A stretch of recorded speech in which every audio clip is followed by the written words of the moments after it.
What does affordable living mean in one of Vancouver's hottest neighborhoods? Well, in this video, we're gonna find out together. I'm right outside one of my newest listings in one of the hottest neighborhoods in the entire city. I'm gonna take you on the inside, we're gonna tour this listing, and from there, I'm gonna give you some key takeaways about the Vancouver real estate market. And I'm also gonna take you on a tour of this neighborhood so you know exactly why this neighborhood is so popular and if it might be right for you as well. Let's get into all of that right now.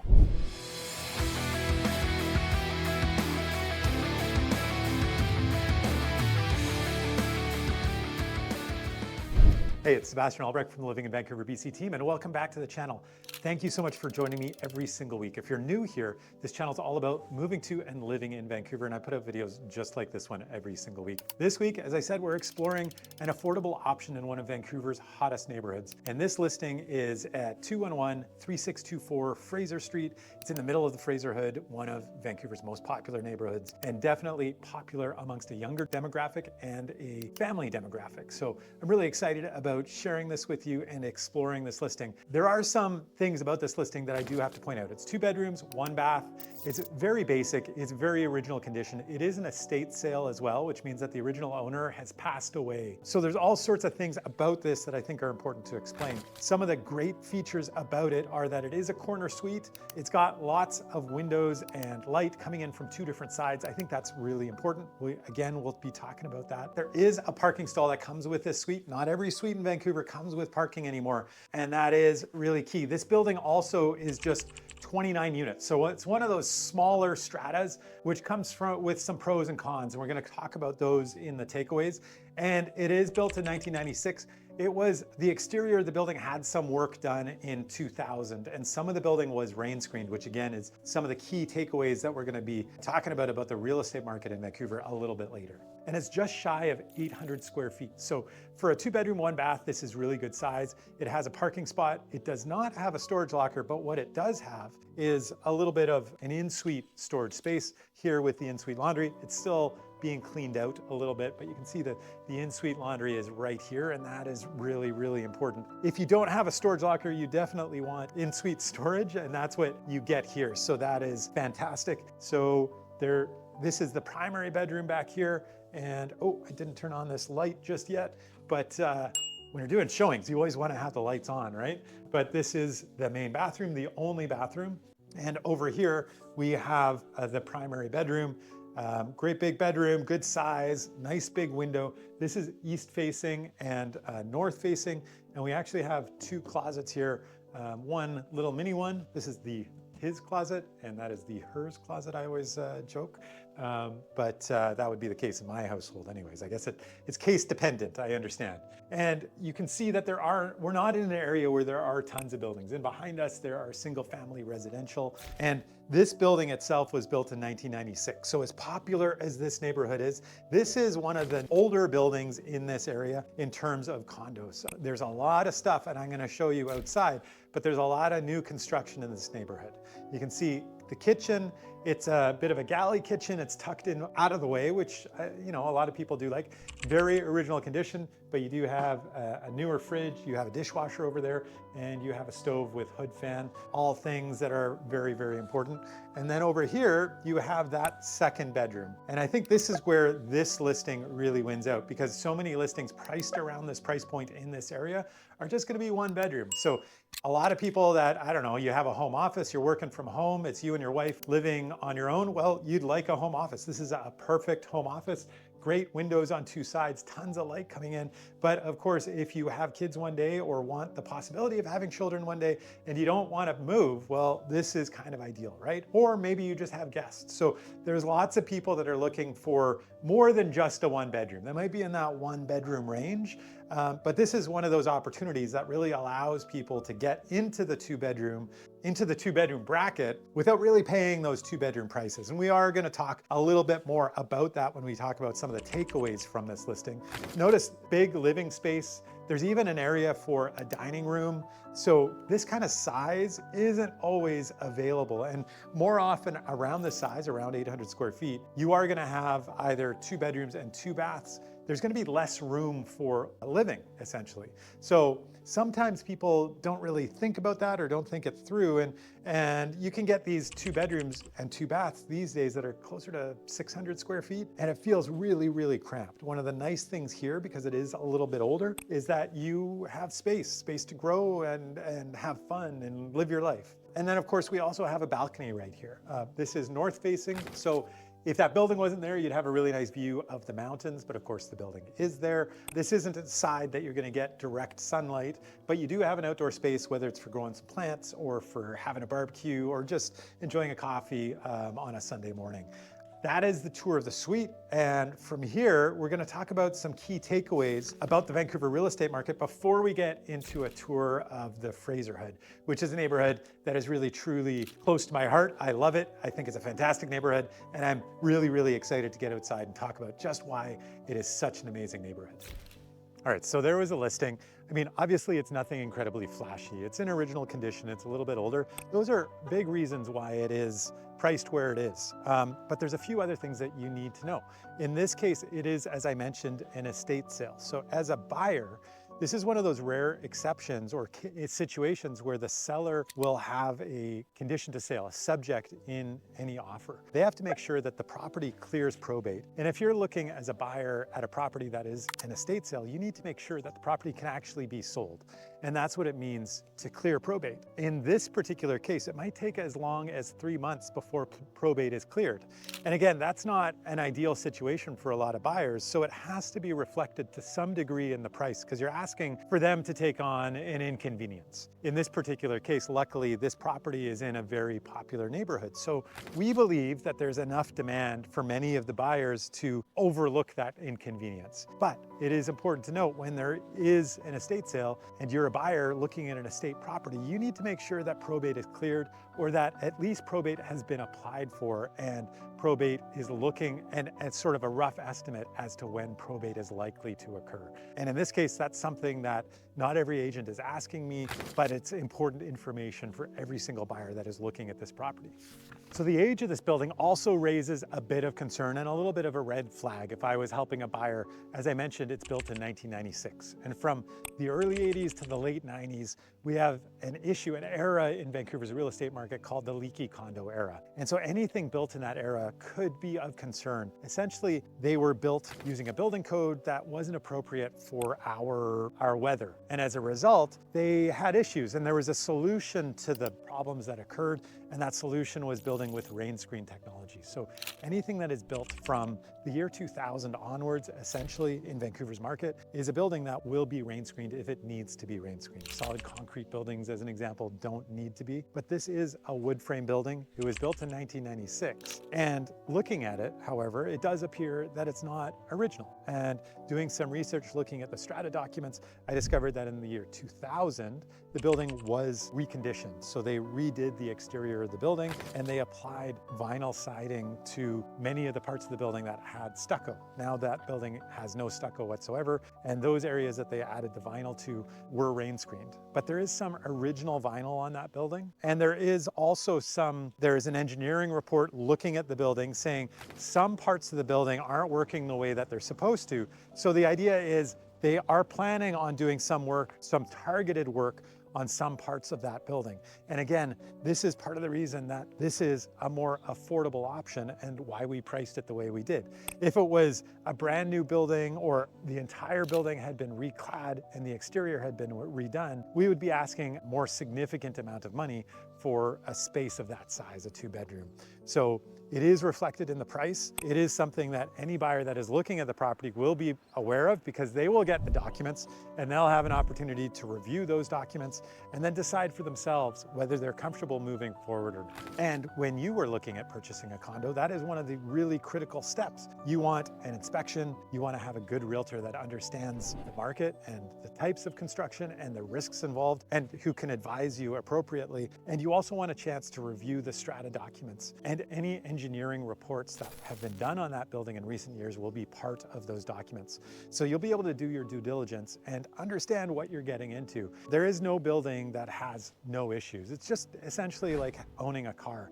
Every car needs to be taken to the mechanic, it needs to be fixed up. No element in a car will last forever, and it's the same thing with any home, whether it's a house, a townhouse, or a condo. All the elements in a building need to be properly maintained and replaced over time.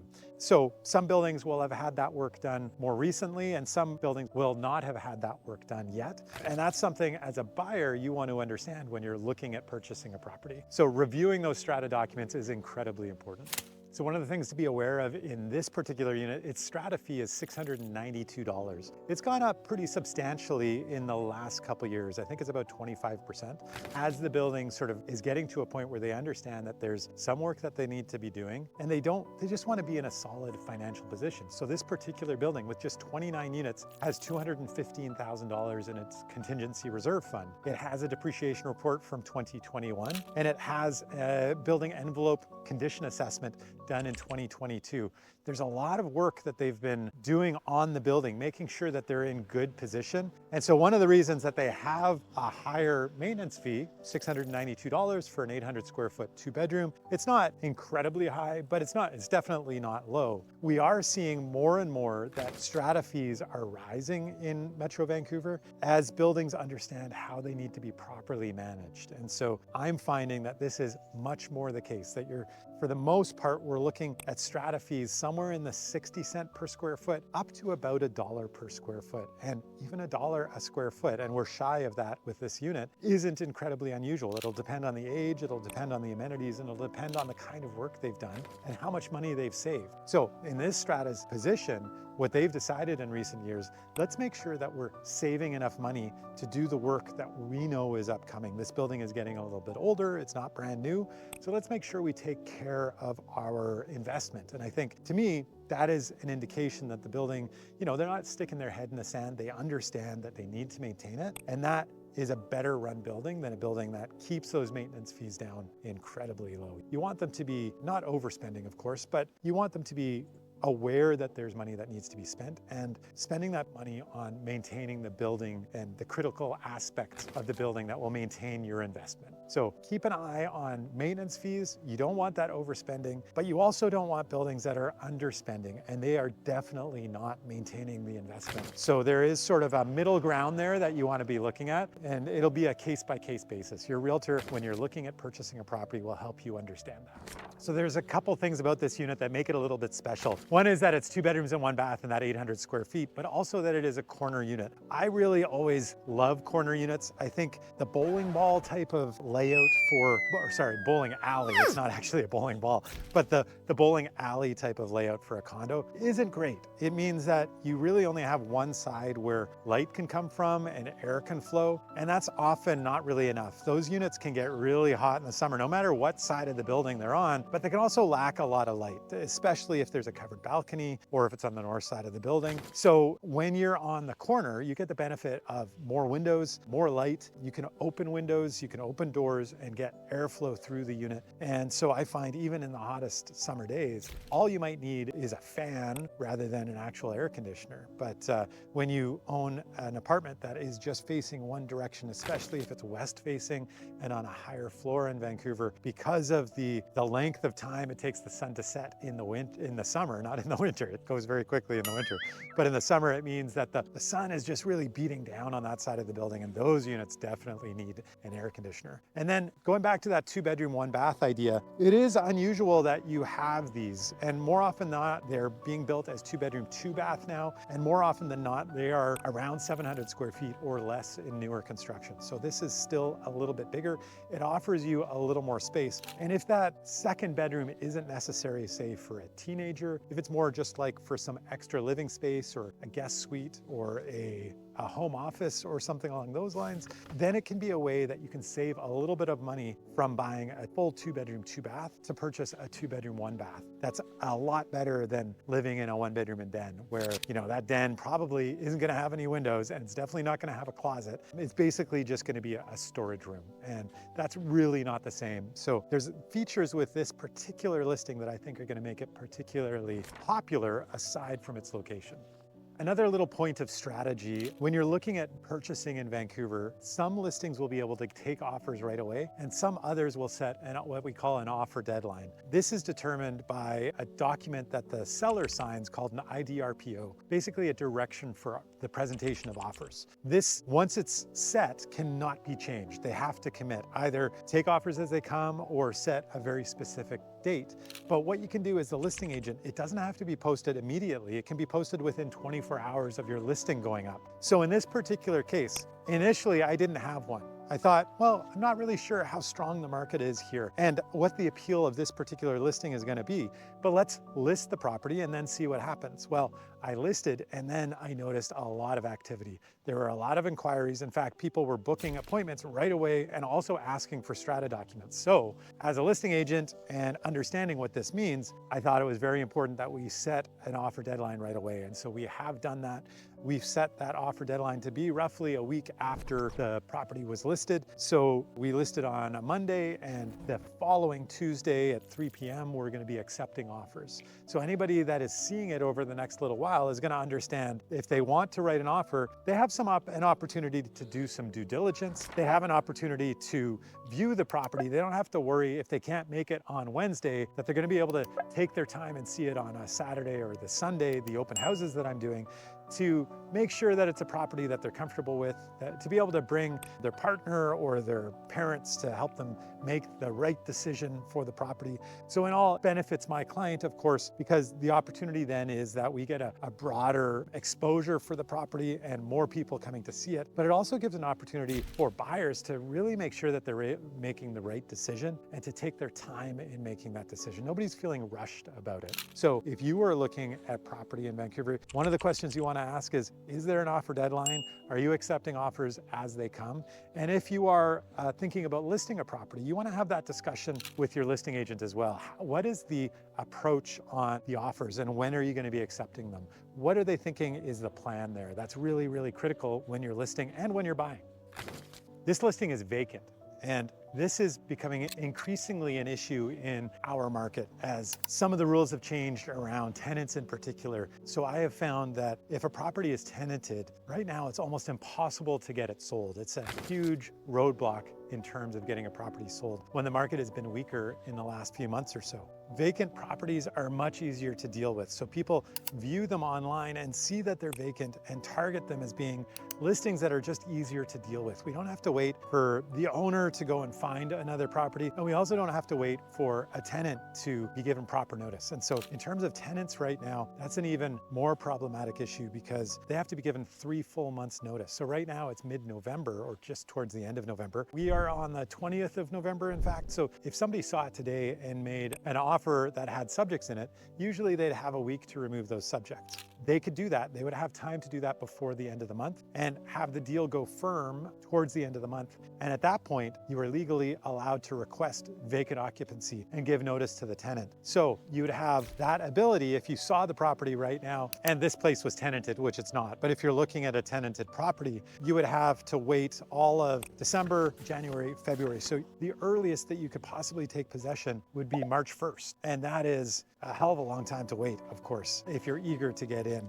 Now, in this unit's particular case, of course, people may still have to wait that long because of the probate that we are waiting for. It may not take that long. It is sort of a moving target, but the lawyer expects that probate will be cleared towards the end of February. So again, that's not ideal for all buyers, and it might reduce sort of the appeal to certain buyers who might need to move into a property sooner. Maybe there's somebody, in fact, I just sold a property in Coquitlam to buyers who really wanted to be in over the holidays. They wanted to make sure that their kids could be in school in the new year. So a property like this just would absolutely not work for them. So it is sort of a case-by-case basis. And the broader your appeal when you are selling, the better it is for you. The narrower your focus, the harder it is to find that particular buyer. Is another thing that makes this appealing. I mean, the current asking price is $650,000 for a 2-bedroom, 1-bath, just shy of 800 square feet. At a time in today's market, we're very close to peak pricing for this neighborhood and in many neighborhoods of Vancouver. For this particular neighborhood, a typical condo right now is just shy of $800,000. So this is really, really good value. And as I discussed, there are reasons that we're pricing it where it is. Some of it has to do with the size, the age, the condition, some of the things that are coming up in the building. And that is why there is a certain degree of discount involved in this particular property versus the typical property that people are going to find in this neighborhood. But that is also why it is so appealing, because it is demonstrating value and people see the appeal. They understand that there's some imperfections with this property, but there's many people who are limited by their budget. And so if you want to be in the inner city, if you want to be in a trendy neighborhood and a unit of this size, this is the kind of price point that you're going to be looking at. If you wanted to make some trade-offs, well, there are other opportunities obviously in other parts of Metro Vancouver, and you would need to leave the city of Vancouver to find considerably better value for newer construction property, as an example. So one of the best features about this condo is where it's located. As I said, it's one of Vancouver's most popular neighborhoods. And that's been the case, I'd say, for at least the last 10 years or so. I live just on the edge of this neighborhood, sort of in between Main and Fraser myself, but the Fraserhood has become one of the most popular trendy areas for really good reason. So where is it exactly? Well, it's roughly between Broadway and 33rd and Prince Albert and St. George. Those are sort of the streets that bound what most people would consider to be the Fraser Street community, or as sort of trendier, as we've been almost forced to call it, the Fraserhood. I'm a little reluctant to take on those new names, but it is something that is becoming more common and definitely is a reference that a lot of people would understand. And who lives here? Well, traditionally it is a very ethnically diverse neighborhood. There's an enormous percentage of the population that doesn't actually speak English as their first language. Only 1/3 of the population of this neighborhood speak English as a first language. So who are the people who live here? There's a very strong Vietnamese contingent, Filipino, East Indian, and also Polish. So you see that reflected in the shops and the services that are mainly on Fraser. And Fraser Street is the primary sort of commercial street that runs through the neighborhood where everything is. And I think one of the charming things about Fraser is that it still has what I would say is kind of old school Vancouver. You know, it still has those shops that have been there probably for 40, 50 years, and very little has changed. The business model of those businesses has not changed one iota, and the people who go to those businesses really hasn't changed. But right next to that old Filipino store is a very trendy, I don't know, cafe or clothing store or pet store or something. But there's definitely signs that this neighborhood is revitalizing. And I'd say, you know, one of the things that's pretty obvious when you look at Fraser is it's getting the benefit of being close to Main Street. Main Street and Fraser are very, very close together. At some points, they're only about 6 blocks apart. So they're very, very close. And as trendy and as popular and as expensive as Main Street has become, people are getting pushed a little bit further east and looking at Fraser Street as an alternative. So it's a little bit behind the development that we've seen on Main Street, but it's not very far behind. And so I think this is still a little bit of an underrated neighborhood. As I was saying, Fraser is the main commercial center, but Fraser, because that development has been a little bit slower to happen along Fraser, you still see single family residential on Fraser. You see the commercial area isn't consistent all the way up Fraser. So there's one center at Fraser and Kingsway. That's like a big, massive center, trendy center of the community. And then the other is up at sort of between King Edward and 33rd, roughly, maybe 30th, along Fraser as well. But those are the two main centers, commercial districts. You're gonna go do your banking and your shopping, grocery shopping and cafes and great restaurants. In fact, there's even a Michelin-starred restaurant on Fraser Street, which, to be honest, I haven't even tried yet. It's sort of tucked in behind a bus stop. It's the most unpretentious spot that you could possibly find, but apparently it is incredible food. So I can only recommend it to you, but I really have to take my own advice and give it a shot someday soon. But yes, Fraser is such a phenomenal neighborhood and so many people want to live on Fraser. There's so much development slated for along Fraser Street, and that is only going to continue. These buildings that they're building have commercial at their base. And so that commercial stretch will expand from the base that it has at Fraser and Kingsway up to King Edward, and then extending even beyond the Fraserhood from 33rd to 41st. And there's a big stretch of commercial district along Fraser from 41st down to 49th as well. And in days not long from now, all of that, I believe, is going to be really connected. So an area that I really love, as I said, I live not too far from it. I live in the neighborhood approximately. So a lot of the stuff that I get out and do is around this neighborhood. I know it like the back of my hand. I walk these streets all the time. Kids play in these parks and go to school in these neighborhoods as well. So like I said, such a lovely neighborhood, and that is going to be one of the big draws for this particular listing.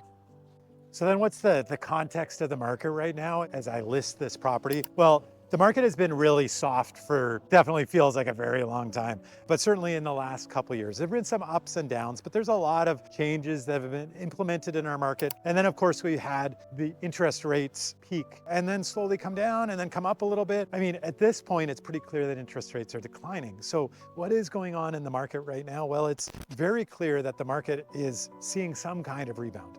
Last month, as an example, we saw a 30% increase in sales. So a lot of the headlines were raving about our market is back. Now, I'd be a little more cautious about that. 1 month doesn't make a trend, of course. And then the other thing is that we're basically just going back to roughly the 10-year average in terms of sales.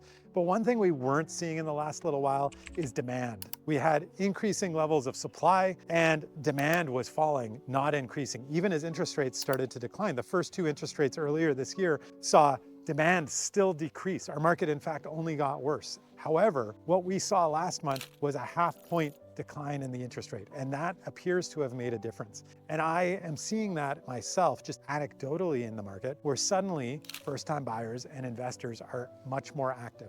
There seem to be people who realize that this is an opportunity to get into the market because people are seeing that interest rates, sort of the general consensus is that interest rates are on the decline and will be significantly lower in 6 months to a year from now. And if they are, people feel like there's going to be a lot more demand for real estate in Vancouver. And so there are people who are acting now. And I think that is why we saw a big increase last month. I suspect this winter is going to be a little bit slower, but I think the spring, the way things are going, it feels to me like that might be a point that this market could start to take off. And so I also think that right now there's a really strong opportunity for people to be buying, people that have been waiting a little bit for the right opportunity.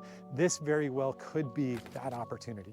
Now, do I have a crystal ball? I don't. Anybody who says with any certainty what the future holds, I think you need to be really cautious. This is just my opinion. I could be absolutely wrong, and obviously you need to make that decision for yourself about what you feel is right. But that is what I think is going on right now. Now, if you want a deeper discussion, if you are thinking of moving to Vancouver and you'd like some help finding the right home, finding the right neighborhood to live in, well, I am a real estate agent that's helped hundreds of people move to Metro Vancouver, and I can help you as well. All it is a conversation. We can start with that. My contact information is right there on the screen. Be sure to reach out anytime, whenever it's convenient for you and whenever you're ready. But if you're not quite ready to do that, if you want to do some more research on your own, well, I've got you covered as well. I have dozens and dozens of videos all about living in and moving to Vancouver that I've made just for you. And I really would love it for you to check all those videos out, explore, make your own decisions. When you are ready, we can talk, or if you just have some questions right now, we can talk now too. But before you go, I'd really hope to meet you on a video that I think if you like this neighborhood, if you love the Fraserhood, I think you're gonna love that video too.